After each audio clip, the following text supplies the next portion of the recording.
जी। आपने सनातन ज्ञानपीठ की स्थापना की। सनातन ज्ञानपीठ, इसका क्या उद्देश्य था? क्यों आपको सनातन ज्ञानपीठ खोलने की आवश्यकता पड़ी? मेरे गुरुदेव का ये आदेश था कि जब शनि मेष राशि में प्रवेश करेगा, जो कि अब 2.5 साल बाद करने जा रहा है, तो तृतीय विश्व युद्ध अपने चरम पर होगा। अच्छा, होगा। और उसके वातावरण बन भी रहे हैं, समाज में घटनाएं हो रही हैं। आपको लगता होगा? होगा, निश्चित निश्चित। और बन तो रहे, सिचुएशंस तो बन रही। और उसमें मेरे गुरुदेव का ऐसा मत था कि उस समय मानवता को सही दिशा देने के लिए बहुत सिलेक्टेड लोग होंगे, 10-11 जो आपने 10-11 बताया, इससे ज़्यादा नहीं होंगे।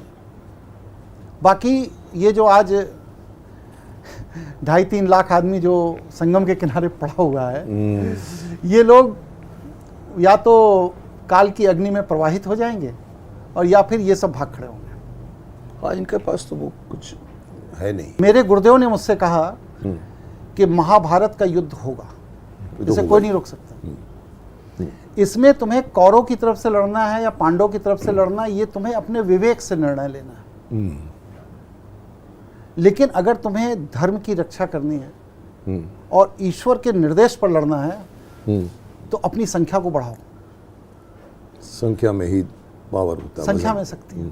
अपनी संख्या को बढ़ाओ, अपने जैसे सैकड़ों बनाओ, तभी तो तुम युद्ध जीतोगे। जरूरत पड़ेगी उसकी, जरूरत पड़ेगी, तभी तुम युद्ध जीतोगे। तो फिर मैंने 2010 में ये निर्णय लिया कि अब मैं सनातन ज्ञानपीठ की स्थापना करूंगा और मैं पूरे विश्व में 1 लाख लोगों को सनातन ज्ञान के रहस्य को बताऊंगा। आज मेरे विश्व के 14 देशों में फॉलोअर्स हैं और उनकी संख्या लगभग 14 लाख है।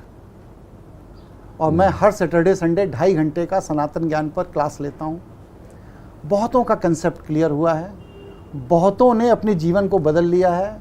लोगों ने शराब छोड़ दी, मांसाहार छोड़ दिया, ड्रग्स छोड़ दिया और इवन यहाँ तक कि अग्नि पर चढ़ा हुआ भोजन भी छोड़ दिया। हाँ, जो आप बता रहे थे, छोड़ दिया। तो ये जो चीज़ें हैं, क्योंकि जब ये युद्ध होगा ना, तो ये सांस लेने लायक हवा नहीं बचेगी। इसलिए बिना सांस के जीने का अभ्यास अभी से कर दो। वही जो हम बात करें कि जब आपको सांस भी नहीं चाहिए, पानी भी नहीं चाहिए, खाने, ऐसा अपने को बनाओ, ऐसा बनाओ। तो आप ये ज्ञान दे रहे हैं। यही ज्ञान दे रहे हैं। इसके लिए मैंने एक शैव ग्राम का स्थापना करने का निर्णय लिया है।